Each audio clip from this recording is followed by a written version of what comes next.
Энэ манай дээч шүүхийн энэ програм хангамжны ялангуяа энэ хиймэл оюуны хөгжүүлэлтийн чиглэлээр хийж байгаа үйл ажиллагаануудтай манай хууль зүйн байнгын орооны гишүүд бүрний очиж танилцмаар юм байлээ.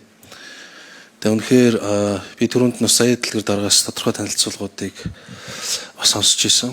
Тэгээд манай Монгол улсын бусад төрийн байгууллагуудтай харьцуулахад энэ хиймэл оюун ухааныг хөгжүүлэх, зан шүүхийн практик нэвтрүүлэх чиглэлээр өөрсдөө үндэсний бие даасан систем хөгжүүлэх чиглэлээр маш олон зүйл хийсэн юм байна лээ. Дээрээс нь энэ аюулгүй байдлыг хангах чиглэлээр бас нэлээд агцтай гэдэг нь одоо бусад байгууллагуудтай харьцуулахад харьцангуй бас урагшаага алхсан юм байдалтай байгаа юм байлээ. Тэгээд одоо улсын дэд шүүхийн хувьд бол одоо үйл ажиллагаа явуулж байгаа одоо байр савны хувьд за хэрэгжилж байгаа одоо програм хангамж хөгжүүлж байгаа зүйлийн хувьд нэлээд агц дэвшилтэй байгаа учраас бид цаашдаа энэ үйл ажиллагааг нь улам дэмжих.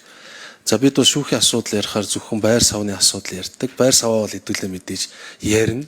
Тэр шаардлага нь бол байгаа.